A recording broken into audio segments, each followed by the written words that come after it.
Good morning, good afternoon, good evening from wherever you're joining us. It's now 8 minutes past 2 p.m. East Africa time, and this is the scheduled time for our webinar on achieving excellence in climate change and environmental reporting in Africa. This webinar is organized by the Pan-African Climate Justice Alliance, the CGIAR Research Program on Climate Change, Agriculture and Food Security, CCAFS, and the Climate and Agriculture Network for Africa. My name is Vivian Atakos. I am a communications specialist for CCAFS, and I'm your facilitator for this particular event. Today, to help us further discussions on excellence in climate change and environment reporting in Africa, we have 3 speakers lined up. We have Maloa Odwal. Maloa is the media contact person for the Pan-African Climate Justice Alliance, ACTA, based here in Nairobi, Kenya. Maloa will speak on the topic African Narrative and Environmental Discourse. We also have Philip Kimeli. Philip Kimeli is a researcher working on participatory action research based at the International Livestock Research Institute, but working on the Climate Change, Agriculture and Food Security Program, CCAFS. And thirdly, we have Wanjohi Kabukuru. Wanjohi is an award-winning journalist. He has won multiple awards in environmental journalism, and he has 20 years of experience and is also a media trainer on environmental journalism. During this session, feel free to engage with us by following our Twitter handles. We have to engage directly with Wanjohi. We have Wanjohi, his Twitter handle is WanjohiK. And then the PACJA Twitter handle is at PACJA1. And then the CCAFS Twitter handle is at CGIAR Climate _ East Africa. Welcome once again, and we are really looking forward to fruitful discussions this afternoon. So it's now my pleasure to invite Maloa Odwal, who, as I had earlier introduced, is from the Pan-African Climate Justice Alliance, PACJA. Maloa will speak on the African narrative on environmental discourse. Welcome. Okay, thank you very much, Vivian. It's wonderful to be able to interact with all of you this afternoon. As Vivian mentioned, I'm from the Pan-African Climate Justice Alliance, and what we do is work with around 1,000 CSOs from all across Africa. This includes women, smallholder farmers, and also the youth, in terms of getting them to be engaged with policymakers and also governments across Africa as we work towards finding solutions in the 2 problems that we feel are very important, that's climate change and environmental sustainability. So today we'll just touch a little bit on the African narrative on climate change and environmental sustainability. I think the first question is, why do we have to have an African narrative? And I think, I don't know, the fact that Africa, being one of the continents that will be most affected by changes in climate change and already is facing a lot of issues in terms of food security and also climate mitigation, has a different story to tell. We have different experiences which are not often told to the world. They're not often shared in international conferences, and they're not even sometimes understood by the people themselves. So it's very important for us to develop this African narrative, which is unique to ourselves and which is something that can only be done by African people. When we came up with this topic and when we thought about it with everybody who is, of course, interested in environmental sustainability, we realized that Africans, for some time, because of perhaps historical injustices, perhaps access to opportunities and resources, end up being on the receiving end of information, on the receiving end of, say, policy even.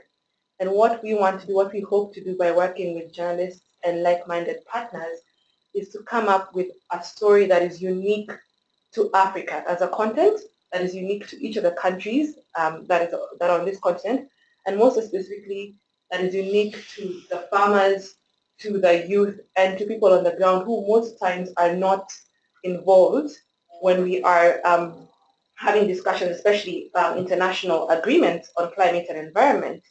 So it's a very important issue, but it's also one that is ignored. So this year, when I just try to touch a little bit on how we come up with this idea is we have a lot of environmental journalists and even bloggers, and also people who are just interested in the environment on the one hand. On the other hand, we have scientists, the people who understand the issues and who work each and every day on these issues, developing data, looking at research and just developing solutions for us as well. On the third side, I would think that we have policymakers. This would include INGOs, bigger NGOs. This would include governments and ministries that specifically work on these issues. And we need to bring them together. The only people who can do this, at least from my standpoint, is journalists, because they have the unique advantage of being able to tell the story. But we don't want to tell a story that isn't ours. And I think just looking at the questions that we have today, the ones that were sent in advance, and past experiences working with journalists, especially leading up to COP21 this December, was that a lot of African journalists do not always have the opportunity to engage these important policymakers or to put out what they have. That's a lot of them. And then we have a few others, such as Joy, who's here with us today, who have been able to find a way to come up with these stories and to put them forward. So I think for me, and we can follow this up a little bit later, the important issue is to understand, first and foremost, what's the African narrative and how do we as Africans in the communication industry, those who are practicing journalists and those also who are in the science industry, how do we come up with an African narrative? How do we put this forward to our people, governments and policymakers? And then also how do we want to engage on the international level? So I think I'll leave it at that for now, and then just go back to Vivian, and I can take it up at another point when I could connect it to now how the ASA Awards, the African Climate Change and Environmental Reporting Awards, comes into this discussion. Right.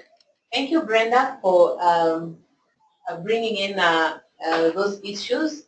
And now we want to invite Philip Kimeli. As I had previously mentioned, Philip Kimeli is a researcher with the CGIR research program on climate change, agriculture, and food security. So basically, Philip is our researcher, our scientist for today. And feel free to send in the questions that you may be having regarding the technical issues on climate change and environment in Africa. So, and meanwhile, I want to invite you all to keep on sending your questions via the chat box that we have, that you should be able to see on your screen, and we will be able to address them at the end of the webinar. So welcome, Philip. Thank you so much, Vivian. Hello, everyone. It's a pleasure to have you all this afternoon to discuss these issues on climate change. And as Vivian has introduced me, I'm a research assistant with Climate Change, Agriculture, and Food Security, East Africa program. And this afternoon, I'm just going to give a brief on what CCAFS is actually doing in the region, and perhaps have a view of what kind of climate change interventions are being implemented. So to start off is CCAFS actually has two main objectives. One is to identify and develop poor adaptation and mitigation practices, technologies and policies for agriculture and food systems. And the second one is support the inclusion of agriculture issues on climate change policies and of climate issues in agricultural policies at all levels. CCAFS work in is actually organized in 4 flagships, and the first flagship deals with climate smart agricultural practices, which actually involves the testing and scaling up of technologies and practices that are needed to build adaptive capacity and food security, and also document mitigation for benefits and technologies. Flagship 2 involves issues on climate information services and climate-informed safety nets. That's to try and deliver in improved farmer advisories, better management of safety nets, and enhanced design of weather indexed insurance, working closely with climate scientists, meteorologists, and also humanitarian agencies. Flagship 3 is on low emissions agricultural development, which actually focuses on greenhouse gas emission measurements, challenges in small-scale farming systems, looking at trade-offs and synergies amongst adaptation, food security, and mitigation incentives. Flagship 4 deals with policies and institutions for climate resilient food systems. Let's look at adaptation and food security policies, largely at national level, but also including the global level. There's contribution to issues of like triple UNFCCC. CCAFS East Africa works in 4 main countries. That's Kenya, Uganda, and Tanzania. So in Kenya and Uganda, we have 2 sites each. We have Wote and Nyando in Kenya, Hoima and Rakai in Uganda, and we have Lushoto in Ethiopia, in Tanzania, and Borana in Ethiopia. These sites were basically chosen based on farming systems, the risk profiling, and it actually represents areas that are either becoming dry and wet depending on the climate change scenarios.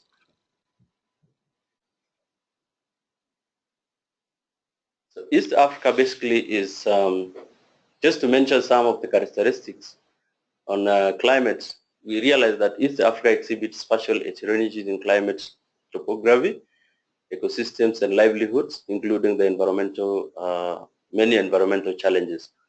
There is high dependency on rain-fed agriculture for rural livelihoods.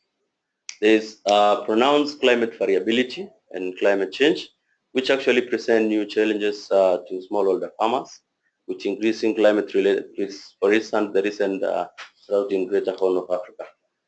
And therefore, CCAFS, in order to address these challenges, is working with partners, with the farmers through their community-based organization to develop what we are calling climate smart villages, which is actually integrating the participatory action research work.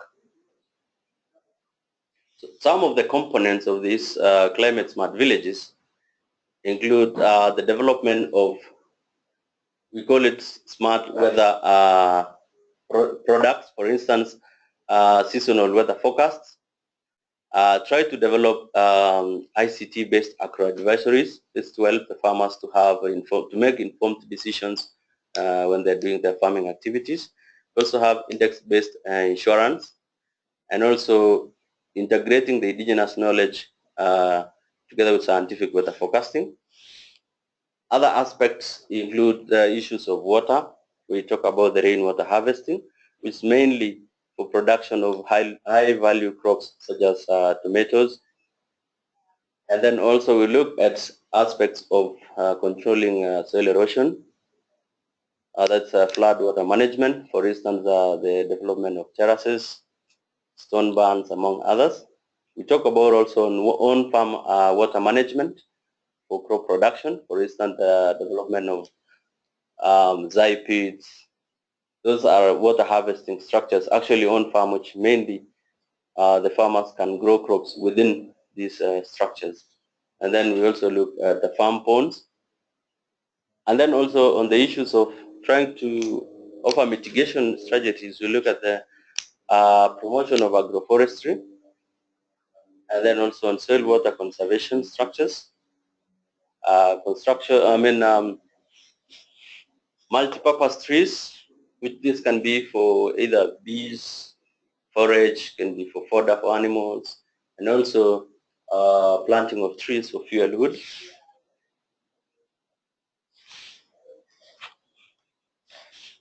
Under crops management, we talk about the introduction of improved crop, we call the improved crop varieties. These are crop varieties which have high productivity compared to the indigenous crop which the farmers maybe have been planting. And this is developed jointly with research organizations.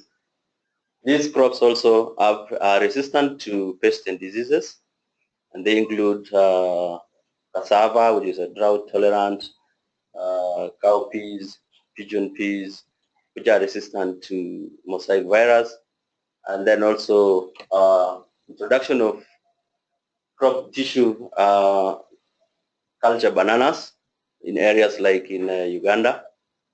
And then the aspect of animal, focus on small ruminants. For instance, in one side in Kenya, that's in Nyando, is the introduction of red Maasai sheep breed, which is actually which has high productivity. It's resistant to it has resistance to worms and pests and disease as well. And then also we to try to promote that we train the community paravets to be able to help the community in addressing the issues of emergence of diseases. And then on issues of knowledge sharing, we organize farmer-to-farmer learning events that's normally conducted annually at the end of every season. We also have farmer networks on adaptation technologies. They develop also community seed banking and fodder, where the community have community farms where they do demonstrations and learning sites where they get to develop these seeds. And also women enterprises such as poultry farming and also beekeeping. Some of the examples of the activities being done is a recently concluded study on participatory evaluation of common beans varieties for drought and disease resistant resilient traits by CSVS in Uganda. And we have a publication which you can access through our website. And also we have soil and water management activities going on across all the sites, like in Naro in Hoima. We have in Nyando as well, including also Lushoto in Tanzania. Another example is looking at the climate trends, risk perception and coping strategies. For instance, a study in Rakai and Hoima. We also have recently completed and published a study in Tanzania looking at the integration of the indigenous knowledge and scientific seasonal forecast. And we're in the process also of completing another study on looking now across East Africa region, integrating the study in Uganda, Tanzania, and Ethiopia. And other aspects of participatory evaluation and promotion of improved crop, cassava and sweet potato.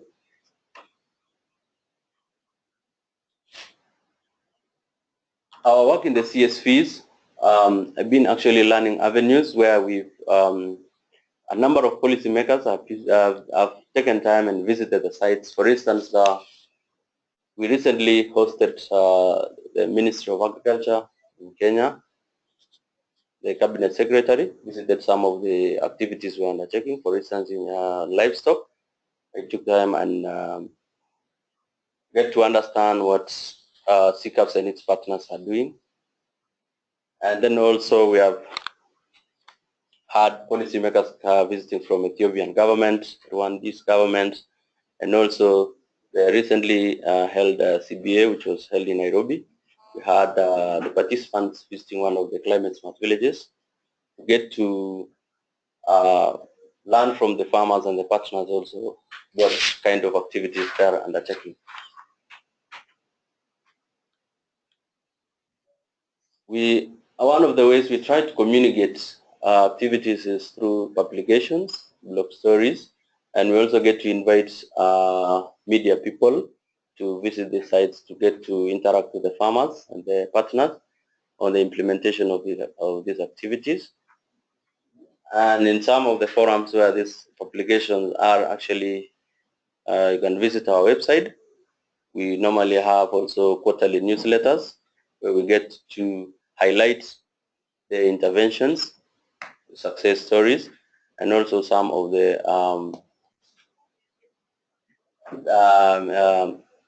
promote some of these activities, success stories which we've been undertaking. Yeah, for more information, can also get to log into our website. You get links to the this working papers I've talked about, several blog stories, also media articles being highlighted from the study sites. Thank you. Thank you very much, Philip. Philip has just given a very insightful presentation. And what Philip has done is that he has given a summary of some of the ongoing climate change adaptation and mitigation work in East Africa. And this is quite relevant because when most of you were signing up for the webinar, for instance, Christabel Ligami from Kenya had a question, and her, the concern of Christabel was that there's lack of access to information on climate change, as well as lack of expertise to talk to on climate change issues. And also we had Godwin Tanda from Cameroon was also keen, and his question was, he's an environmental journalist, and his question was, where can I acquire good information and good equipment on climate change research? And many other people wanted to know where they can access information on ongoing climate change adaptation and mitigation. And that's what Philip has done. He has basically summarized some of the ongoing work in the region, and many other partners are doing the same work. For now, I'd like to invite Wanjohi Tabukuru. As I had previously introduced him, he is an award-winning environmental journalist with 20 years of experience, and he's also a media trainer on environmental journalism. So welcome, Wanjohi. Wanjohi will speak on the role of journalists in environmental policy and law. Thank you, Vivian. Thanks all of you who are attending today. This is one of the most interesting subjects you'll ever come to discuss, and it's one of the most enriching aspects of journalism you have chosen to undertake. We have noted all the queries that you have brought, and all I can say is that they are all beautiful and they are all valid. Valid in the sense that, one, you've shown you have an interest in environmental journalism. Yes, it has its own drawbacks, and much of that drawbacks stems from the person, not necessarily from the subject itself.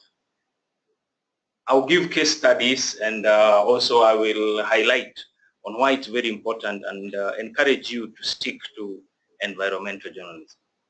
One, environmental journalism, just as Philip, you've seen Philip's explanation. Philip has gone ahead and given you a complete breakdown of climate change and the work that they are doing. In essence, what Philip has told you is that climate change and the aspects of agriculture and the environment in which we operate in, it ties into the economy. And what happens is that if it ties into the economy, then that means that you can now compete on an equal platform, like a political reporter, like a fashion reporter, who most often than not are given more access in the media and more space, more than environmental journalists. So where is the problem? Where do we go wrong as environmental journalists? Or what is it? What is the missing link? Is it the access to information? Is it the information is not out there? Or is it that we are not proactive enough? And the answer is, we are not proactive enough as journalists. And that's what we need to up our game from now henceforth. Because one, Philip has explained that the information is there. So it is up for us to go and seek these scientists. And in every country in Africa, we have research institutes. We have both international and local research institutes. How do we develop a relationship with scientists? That's what is the problem. And the best way to develop a relationship with scientists, from my experience, is that you go with an empty bowl, or the best example is that you go with an empty mind. An empty mind is the sense that you open up to the scientists and tell them you do not know. They should take you through the process of whichever aspect of science they cover or the research they are undertaking. It could be livestock, it could be plant farming, it could be tree farming, forestry, it could be on fisheries, whichever aspect you are, the story that you are covering. And once you do that, the scientists will be so keen to take you through the process from A to Z. It could be a question of declining fish stocks. They will tell you the fish is declining because of runoff pollution from the farms, which then through rivers, it ends up leading to the fish cannot spawn as much as you'd expect. And that is, it's linked to agriculture, and now you can see the linkage. It has gone all the way to the lake, and the fishermen cannot get the fish, and the farmers are using chemicals that are destructive even to the way downstream. And that's the reason why it's important we build strong partnerships with the scientists. And you only build this when journalists come down. You come down from the place the society has put you and come and accept to be in a classroom even for a single day, so that you build trust with the scientists. Once the scientists open to you, you can be able to interpret, and the scientists themselves using empirical data from their research. The good thing about scientists is that some of them can give you data going back to 30 years. A good example will be the meteorology people. When you're writing about rainfall patterns, when you're writing why drought is happening, they can give you data going back to 20, 30 years. And that is a plus for you. It is a plus for your story. It is a good paragraph for your story. And it can even help shape policy. That's why environmental reporting is critical. But it is critical only when you can access the information rightly. So how do we start? We start by building solid relationships with the scientists, solid relationships with the research institutions, so that you can be able to access the information within these institutions. Once we've established a relationship that lasts, a relationship that is beneficial, not just for you, but also for the readers, it will be easy then to now narrate your story. That way you will have, since you have access to information and the scientists have opened up to you, it will be easy for you to write, it will be easy for you to set up a documentary, it will be easy for you to come up with a good blog that is factual based, and it's not one that is aimed at being sensational, but one that gives color to excellent science. And the most beautiful aspect of it is that though many complain that there is little research in Africa, Philip has just proven to you that it is there, science is going on, research is going on, up-to-date excellent research. So you already have access to information. Now the other aspect would be, how do you make your stories relevant?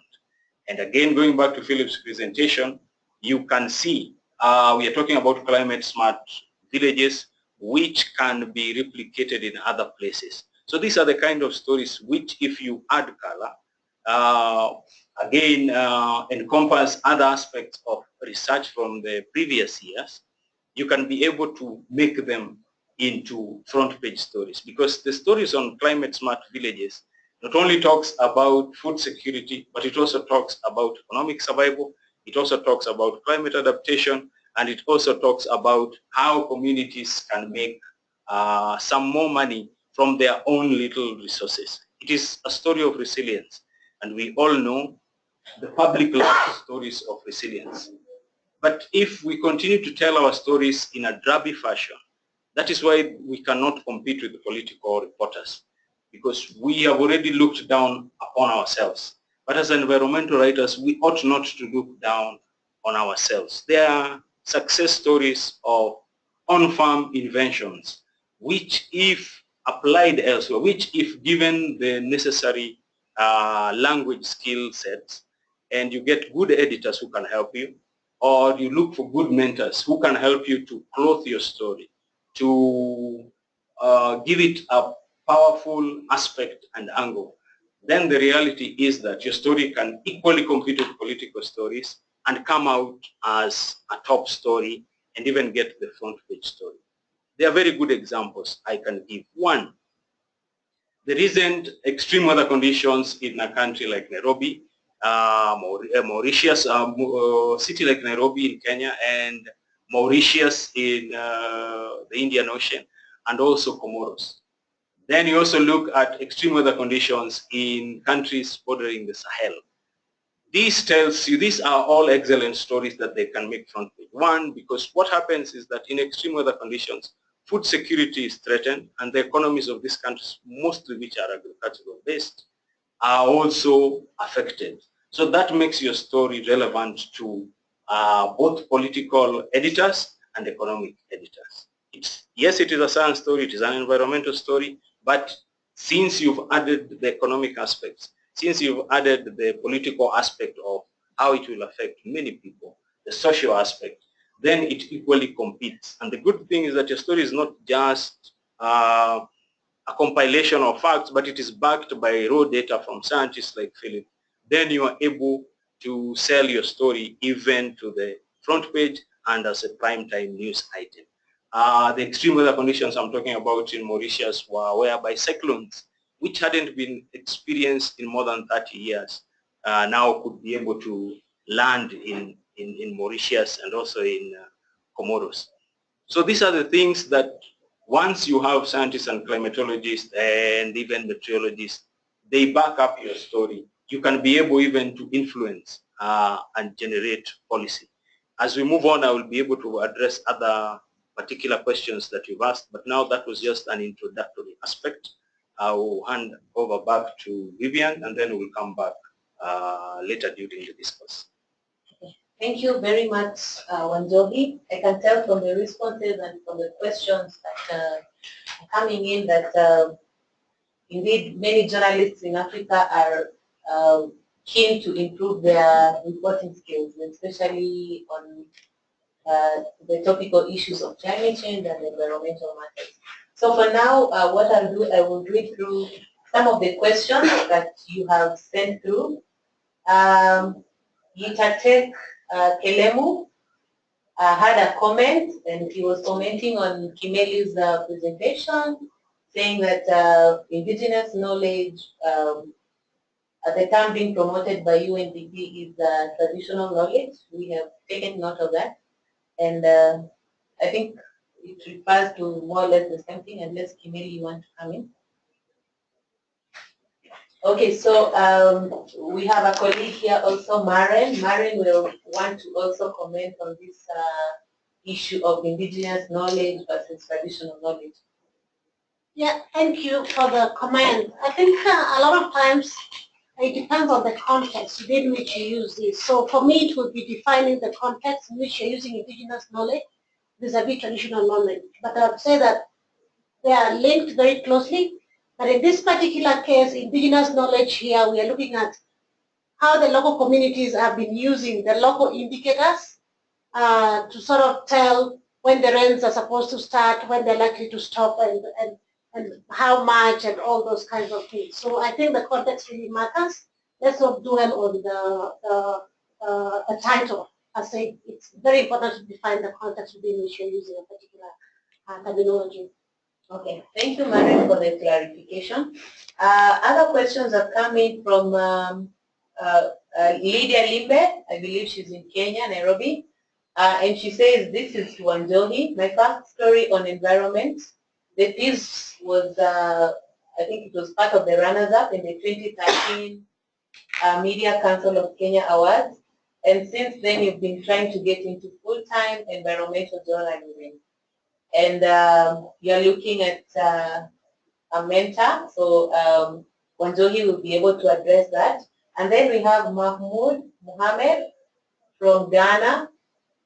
He says that in Ghana, media houses pay little attention to climate change and environment reporting, and this has actually killed his desire, or the desire of most journalists to have a passion, who would like to take up that subject for discussion. And you say that Mahmoud goes on to say that last year he had established a center to bring some journalists to champion the cause, especially in the northern sector. And I believe it brings in a point here that many people do not even know what climate change means. So we will be able to also comment on that comment, on that question from Mahmoud. Then we have Noella Luca. Noella He's also addressing a question to Anjohi, and he says climate change tends to use a lot of technical jargon. So how can we work with scientists to act as a voice of authority, while at the same time not putting the audience off? So I think that's closely tied to what Mahmoud was saying, and we will be able to address that. And then we also have another, or maybe I should just pause a bit so that we can be able to address some of the questions that have been raised. But maybe before I invite Wanjohi, because he just spoke, let me allow him a minute to take a glass of water and invite Philip to comment on a question that Joseph Olanyo from Uganda had sent in earlier. He says he would like to understand what the potential impacts of extreme weather and climate change are for Uganda. So Philip, come right in. Thank you so much, Vivian. Well, I would refer you to the IPCC publication. That's the latest assessment report, which was in 2014, which actually give more detailed information on the climate extremes across the globe. And then also there's a publication which I mentioned in my presentation, which we did in Uganda about the climatic trends. Perhaps if you can go through that, you also get more information about the possible climate extremes in Uganda. Okay, thank you, Philip. But we also have Marin here who would like to also respond to that. So welcome, Marin. Yeah, so based on the future projections for East Africa, generally there is agreement that temperatures are going to increase, or rather they are already increasing. But then there is a little bit of uncertainty regarding rainfall patterns. And so you find that in some cases they report increase. But what is actually consistent for rainfall is that there's a lot of variability. So if you really want to look at what are the specific elements for Uganda, I think what Philippa said, the latest IPCC report 2014 is one document that actually is very, very, very key, because it has sections on regional projections, and East Africa is very well highlighted there. And then if you also look at the report that we just produced for Uganda, one of the working papers, it has quite a lot in terms of how the changes are manifested at the local level, especially referring to the two CCAFS research sites. But one of the things that's actually very key for farming communities is the variability in rainfall.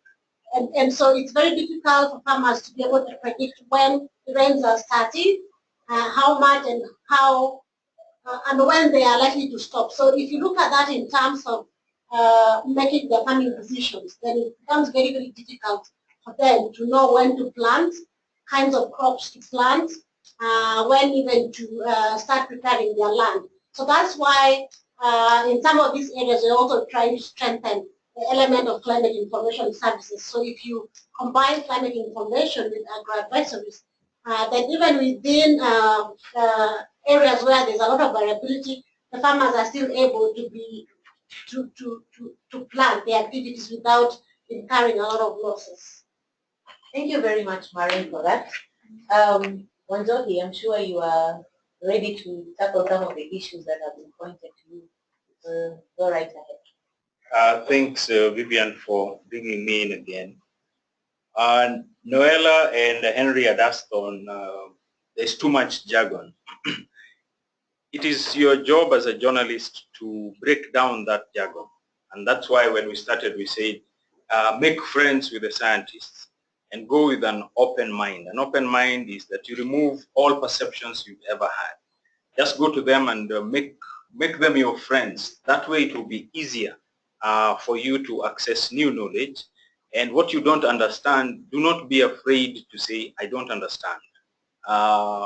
Most often we end up miscommunicating because we assumed we understood, or we thought that maybe I could check what he has told me in Google and I'll get the answers. Google doesn't have all the answers. So it's good when you're talking to a scientist and they've mentioned some things that you do not understand. Be courageous enough, be humble enough to say, I did not understand that one. Pull them aside and let them take you through the paces.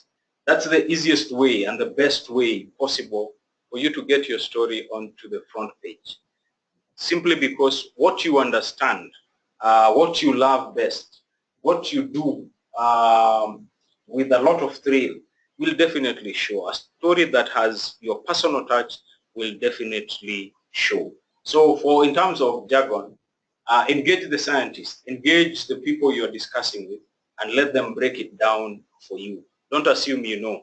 Then when they've broken it down based on the newspaper or the magazine or the television station which you work in, you can be able to explain it to your readers and to your viewers or listeners better, simply because it has been broken down for you. It doesn't matter the jargon. The scientists are able to break it down for you. Remember, you are dealing with very smart people, and sometimes they are dealing with, most often than not, they are dealing with farmers. So if you can be able to explain to a farmer how the farmer will increase their yields, and most of the farmers are not as educated as journalists, how easy can it be for the scientist to break it down to you as a journalist? So take it as an interest. And yes, I can tell you, and I can vouch for this, environmental journalism, science writing is cool, and it's fun. It's what you would say in the modern language that it's dope. I mean, it's one of the best things you would ever do.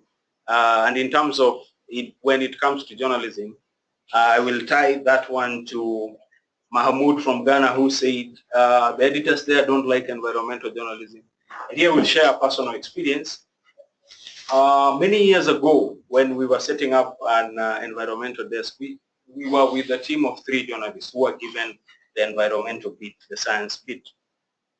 And when we were establishing it, the people in the business desk and in the political desk used to laugh at us, and they would sing the songs which people used to sing when they were young, about birds and chasing birds. And they would laugh at us and say, we should be given your pages. You guys are just wasting time and space writing about birds, chameleons, bees, maize. Who doesn't know maize grows? So I would kindly encourage you that take your time to understand your editors. And also, the best would be you get the scientist to your side and then be able to tell a good story. No editor, I can vouch for this, no editor, even the ones whom you think are not easily impressed by science, would refuse a good story told beautifully. The key thing is you tell your story beautifully, you tell it well, you give it more, you give it oomph. And what happened that changed the narrative for us is that one day we managed to do, it was a health story, but we combined the health story with environment and with science. And then we brought in politics and economics. And it was a story that was dealing with the burnt substance DDT. So we looked at the science of DDT and how it was affecting plants. And then the second aspect which we dealt with was how scientists were having an argument on DDT. We did not take sides. All we did was just that we brought both sides of the divide. And that is the job you're supposed to do. Don't take sides. Just be impartial, be objective, and understand your subject. Then the third aspect we brought was how it has an impact on malaria, which was occupying over 75% of the beds in the hospitals in the country. But we had all the facts and we had everything. So you can see it's a story on environment. You deal with DDT, but it jumps over to health because it deals with malaria. And then it jumps over to the economy because many people are spending so many hours in hospital. And then it is a social thing altogether. It was a health story. We had done it for the health pages. But the editor who saw the story, he decided to take it and put it onto the front page. So the aspect I'm trying to say is that if you can tell your story beautifully, and I mean it, if you can tell it well and have all the facts, and most often than not, you can also try and work as a team so that you can be able to increase your sources of information and put scientists at the center of your story because they will guide every step of the way and help you understand these aspects.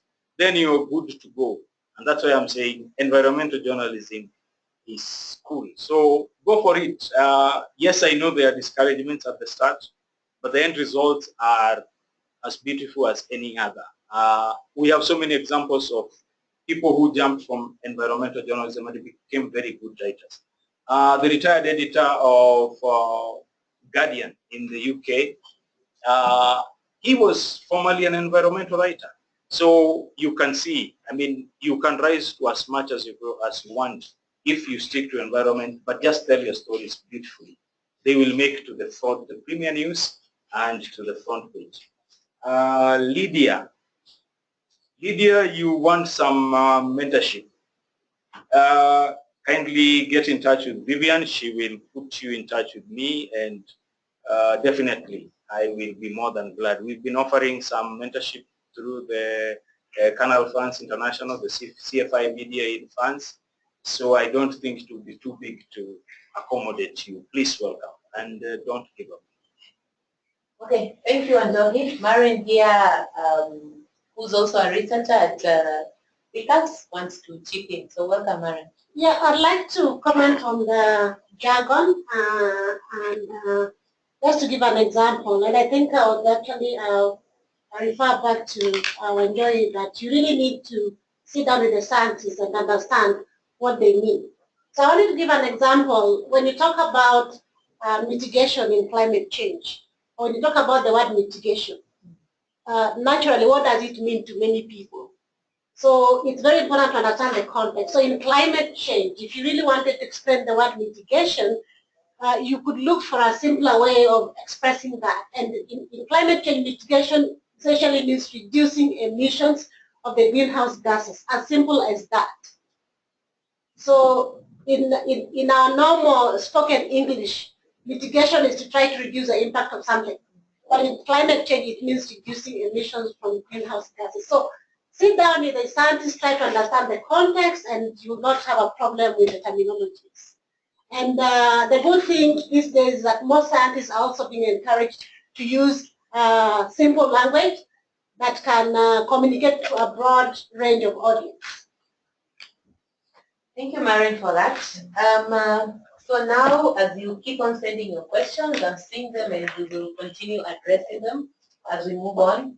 So again, staying with Lydia. Lydia had a suggestion, and she says, where do we get, coming from wanting to do this kind of stories and not knowing where to get this information, how about we create a list of environment journalists and send them press releases, statements, and other announcements. So I want to invite Maloa from PACJA to address that. Hi, okay, thank you once again for giving me the floor. Lydia, thank you for that question. It's a good question, and I think it's very valid. One suggestion that I have for you and for anyone else interested in such information is to find out how you can join groups that are hosted by organizations like PACJA, like CGA, and also even, for instance, UNEP. For PACJA, we have a group called PAMAC, which is the Pan-African Media Alliance on Climate Change. So if you send us an email, my email address is on the page that you use to register. You can be able to join that group. Additionally, I think there's two parts to your question. The other part of the question was, how can you get such stories? How do you find such stories? And I think Andre touched on that a little bit, because it's quite interesting that he talked about linking different issues, because one thing that I've been able to learn in my own journey is that sometimes the stories that don't look like the environmental stories or climate change stories actually are, because you can look at it from the angle of impact, you can look at it from the angle of who is concerned with these kind of stories, what kind of policies come into a particular story or situation. So if you want to be in an environment where that can be nurtured, I suggest that you perhaps join PAMAC. You can also follow us on Twitter. I think Vivian had given us the handles before, and they'll also be on at PACJA1 if you find that, and you can be able to link into other journalists and see how that is done. Because I can acknowledge I've worked as a journalist just for some years, and I know that sometimes it's difficult to get the stories, and when you do, sometimes it's difficult to get interesting angles. But if you expose yourself, even I think Philippa talked about earlier some of the more technical aspects or the science aspects of these stories. Sometimes just looking through the documents and trying to see what gaps there are, because I don't know what Wanjo would think of Philip or Vivian, but there's big gaps sometimes in the kind of reporting of issues that are some of the issues in the policy documents that we have. And that's just because some people don't really understand them, or no one has taken time to go through them. So there are very many angles that you can take, and I think you're going to do very well if you do that. Thank you, Brenda. Lydia, also regarding the formation of the lists. Yes, as Brenda has mentioned correctly, we work with quite a number of journalist associations. For instance, in Kenya, I know I've been in touch with the Kenya Network of Science Journalists, KENSJA, as well as the one that Brenda has just mentioned, PAMAC. But that should not, the fact that maybe one is not a member of such association does not mean that you should not receive information. For instance, for us, for CCAFS, if you go to our website, we have a press section. You can also sign up to receive updates from us, and we do that every quarter. We send out information on new research from our climate facilities. So feel free to engage with us. Okay, so back to your questions. Some had sent their questions quite early. We had some few people joining us from India. I want to acknowledge that we have Shah and Gutam from India. And Gutam says that he's not a journalist per se, and but he is a blogger, and he would wish to attend the webinar in order to learn on how to report. So I will just open the floor here. As they're hosting the webinar, we see how we can maybe support them.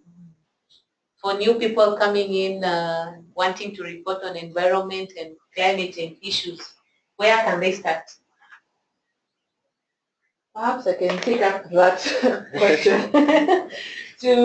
Well, I think the first thing and the hardest thing if you want to report on any issue is having interest. Wanjay touched on that before, and passion. Because journalism is not easy. I don't think blogging is either. Because when you start off, of course, you're not going to get awards instantly. You might not have as many followers as you would like. You might have to struggle with perhaps keeping up the interest for yourself to be able to do it. So if you're sure that it's something that you want to do, you can start from creating a pre-blog. That's what you need to do, because before you can even approach any editor, they need to see something that you're writing. And at least nowadays, you're able to start a pre-blog on something like Blogspot. Something else that you'd want to do is, of course, which I guess everybody who is already logged on here is doing, is link into other networks. There are informal networks such as this webinar. One beautiful thing about the internet is there are a lot of opportunities online that you can find. Some of them are free. You don't even need to travel. All you need to do is just commit yourself and decide that you're going to sign up for these opportunities. And the third thing I would say is, I think someone had already asked that question, is to find a mentor and just reach out to them. Of course, these are very busy people, for the people who have got to further their careers in environmental reporting or blogging. And one easy thing that you can start off by doing is follow them on Twitter or on Facebook. Get to understand this person. I think before you reach out to anyone wanting them to mentor you or help you out one-on-one, a good place to start would be to talk with them. And as I've seen Philip, I've just remembered something which I was going to forget, which is, I think environmental reporting is a niche kind of sort of career, although a lot of reporters don't start in that way. Wanjay could correct me if I'm wrong, because it's almost, you have to make yourself an expert. It's science reporting. I think earlier on it was said that you don't always have to, you don't need to use the terms in your reporting, but you need to understand them. So one thing that's very important for you to do is just make sure you understand what you're working with. So even if you're not a journalist and perhaps you have studied anything in the science field or you follow these areas closely, you can begin to blog about them, starting with a few words and working up from there. And I'll just, maybe someone else wants to add on that. Okay, I'll just give the floor back to Vivian. Okay, so thank you, Brenda, for that. We had another question. I'm just trying to scroll up so that I can read it out. And it was on hold on a bit. It was from Noella Luca. And Noella asks, is there a platform that can link scientists with journalists and documentary filmmakers? This collaboration will help both parties work together to come up with powerful, factual stories. So perhaps I could comment on that. Noella, so there's an initiative that CCAFS together with partners have established, and it's actually called the Climate and Agriculture Network for Africa. And okay, I was trying to show it, but perhaps you can just visit that site. It is www.canaafrica. Cana is C-A-N-A, Africa, .com, and there you will be able to see that platform. And through Cana, we occasionally hold discussions between various groups of people. For instance, this webinar that we are having is part of the webinar series being organized under Cana to just bring scientists into discussions together with many other players. For instance, the other day we had a webinar to discuss how to achieve gender parity in African agricultural systems.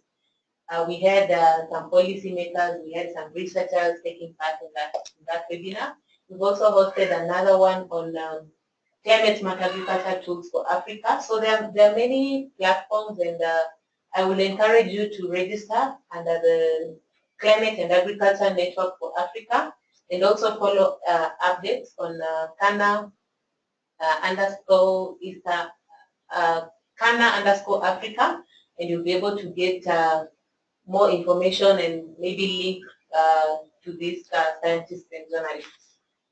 So at this point, I think I should invite Brenda to brief us. I don't know if you talked about the Africa Climate Change and Environment Reporting Awards. Go ahead. Perhaps we could also talk a little bit about rewarding excellence, or how to encourage journalists in the region to take up climate change and environmental reporting. So there are many other initiatives that many partners are doing, and one of them is the ESSA Awards, which Brenda will talk about just now.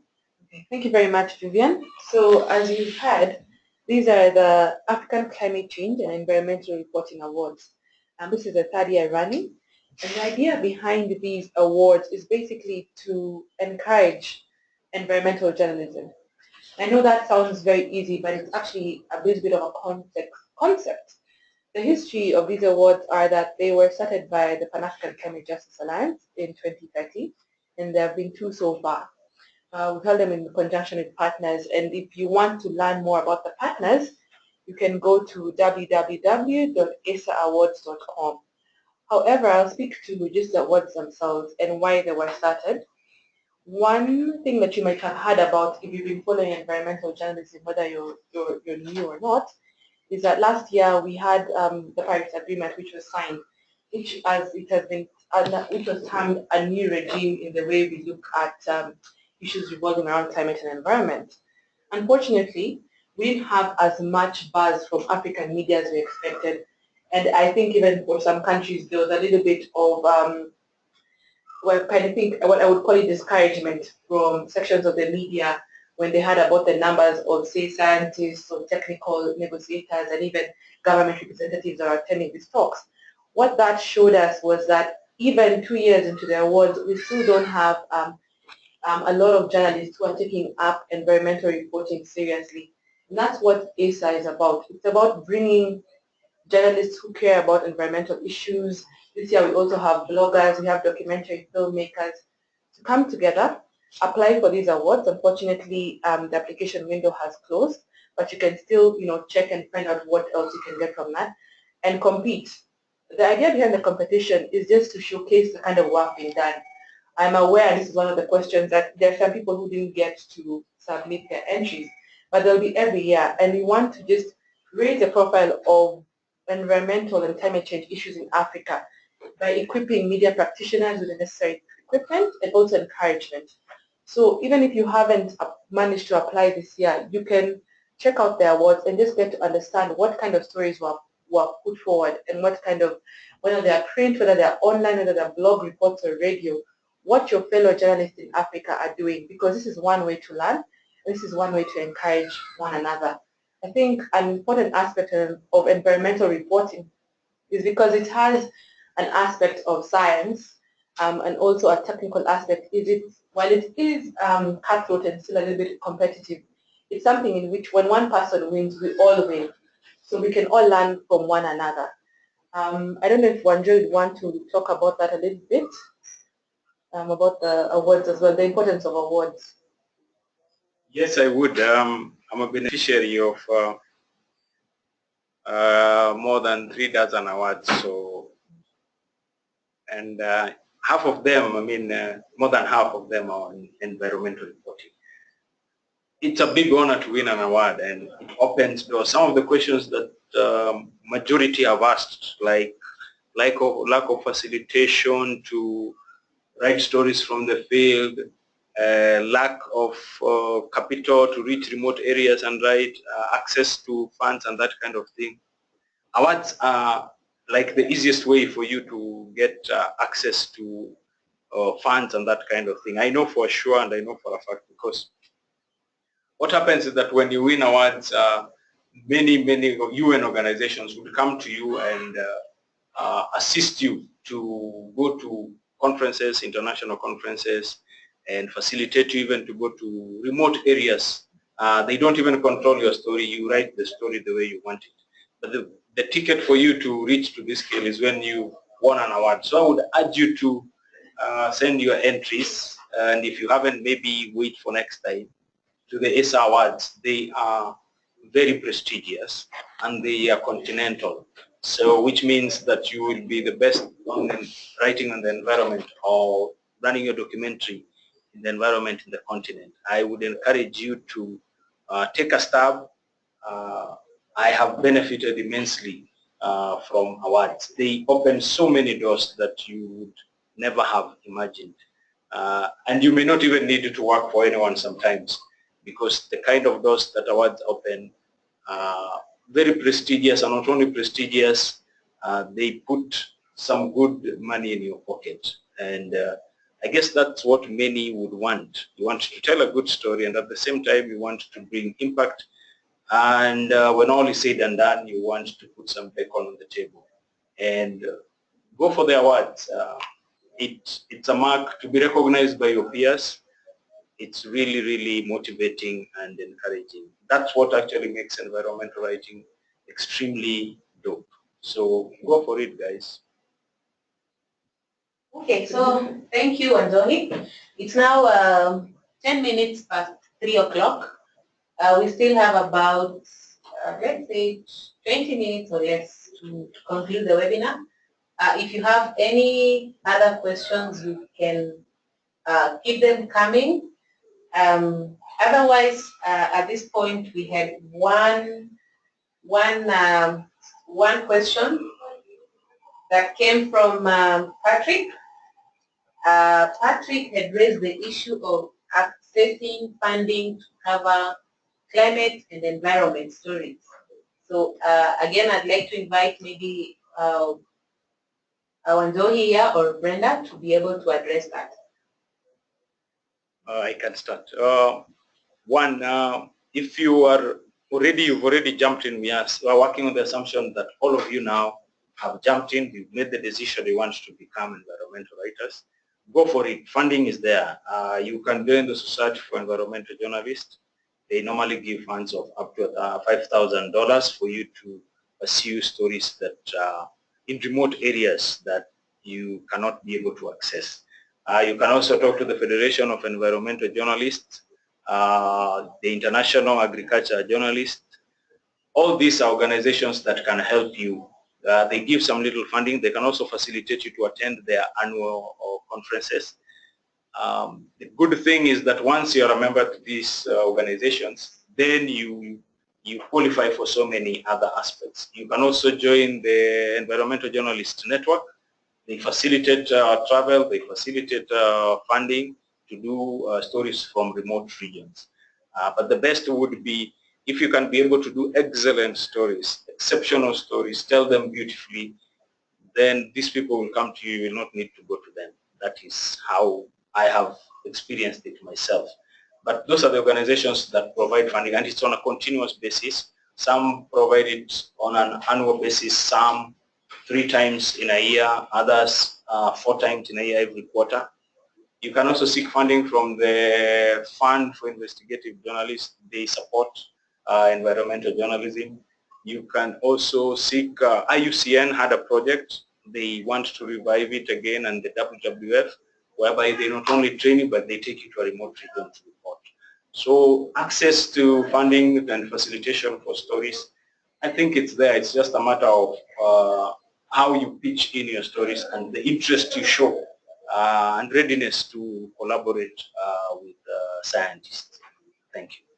Thank you, Wanjohi. Brenda, do you want to come in? Yes, I would also like to add a little bit to what Wanjohi is saying. I think another different way, in addition to the wealth of information Wanjohi has shared, is actually doing your research on organizations, even smaller ones, and seeing what areas they're working for and approaching them with a proposal. I know that's one of the ways in which journalism can work, especially if you would like to sort of be independent from the constraints that may come with working for a newsroom.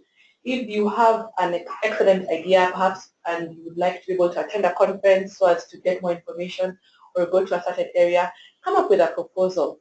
I think one of the best ways to do that is just do a little bit of your research and submit it to the relevant person. I'm sure you'll be able to get some funding for that. So if that's okay, I think I will hand it over to Vivian.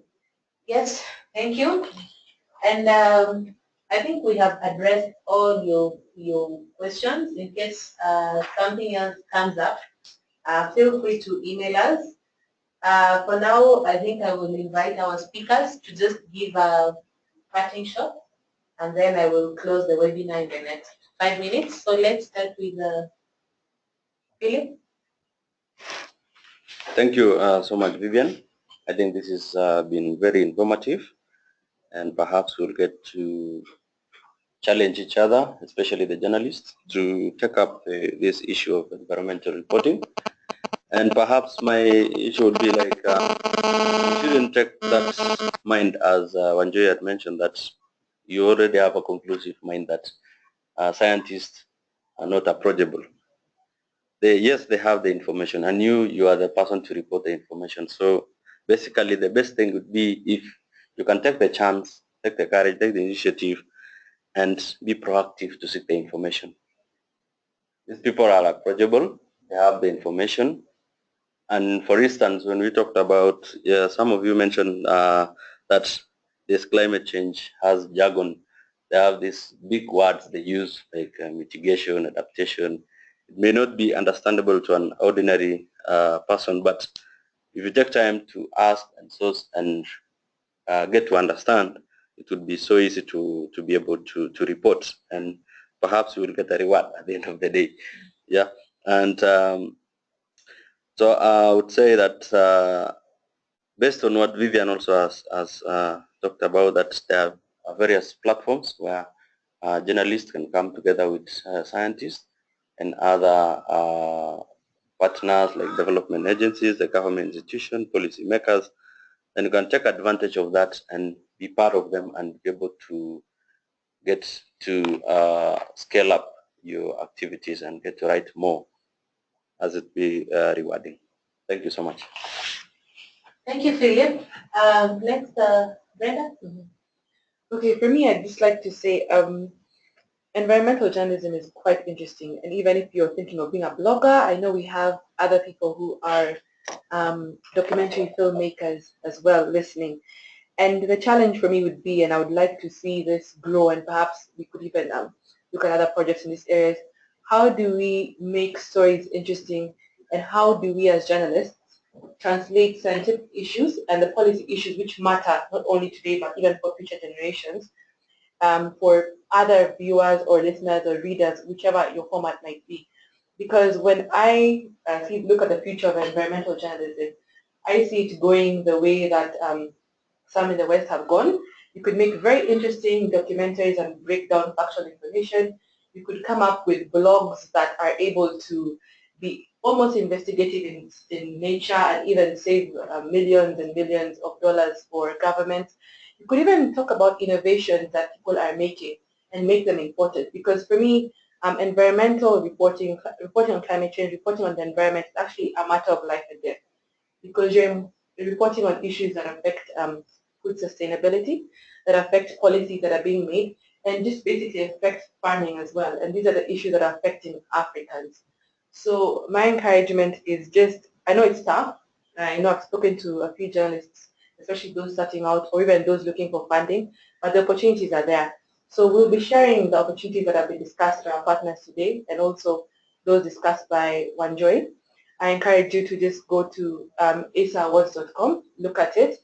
You can also go to parkja.org to see if there's anything that could interest you. And if you have anything that you feel has not been addressed, just send us an inbox message and perhaps we'll be able to see how to facilitate you as you do your work. Thank you. Thank you very much, Brenda. Now I invite Njoki. You've chosen the best profession, so go ahead for it. And Philip has already opened the door for you, so you don't need to be afraid. Take it. And if you have any difficulties, Vivian will be giving you her contacts. The best way actually to start it is you get in touch with Vivian. Then she can put you in touch with the best scientist who would address the kind of stories you want to pitch in. Then Maloa has also explained to you how you can even get more information on climate change and also the opportunities that exist for you as a climate change environmental reporter. So the world is your footstool. I mean, it's just what do you do with it. You can choose to complain or you can choose to do something, but I would urge you to just go for it. I'll give you a good example from the Bible. And what happens is when Moses was complaining that he can't do what, he's a stammerer and what have you, God told him, what do you have in your hands? And all he had was a staff. And that's the staff that was used to redeem the people of Israel. So I would ask you to do the same. What do you have in your hands? You have a keyboard and the stories are just right there outside your door. Sometimes you don't need to go far to get a good story. It's just right outside your doorstep or walking distance to the shopping center, and you get your story and you get a scientist who can give you research done on your shopping center. You'll be surprised what scientists have done. And if you just approach them as friends, you will get everything you need. Don't go for the complicated things. Go for the simple. And simple always wins. Have a good afternoon, and it was a pleasure to host you this afternoon. Thank you so much. I'll give it back to Vivian. Thank you. Thank you to all our speakers, Wanjohi, Brenda, Philip. And from my end, I just wanted to remind you that there's a lot of interesting information on climate change already happening here in Africa. And as Maloa correctly said, that we need to build the African narrative.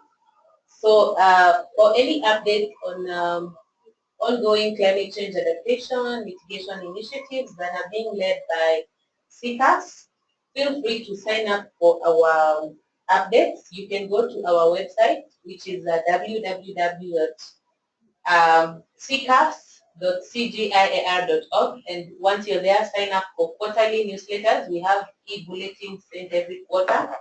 Also, you can follow updates from Facebook. We have our page is CGIAR Research Program on Climate Change, Agriculture and Food Security. On Twitter, it's CGIAR_East Africa. And we also have very interesting photos depicting how local communities are addressing climate change impacts. So also feel free to get onto Flickr and look for the page that is managed by CGIAR Climate. In case you need further information, feel free to email me and I will be able to hook you up with the researchers from the various centers addressing various climate change issues. And my email is Kana, which is CANA @cgiar.org. So drop me an email and I will be able to furnish you with the information that you need. Otherwise, I just want to thank you all for joining this webinar this afternoon.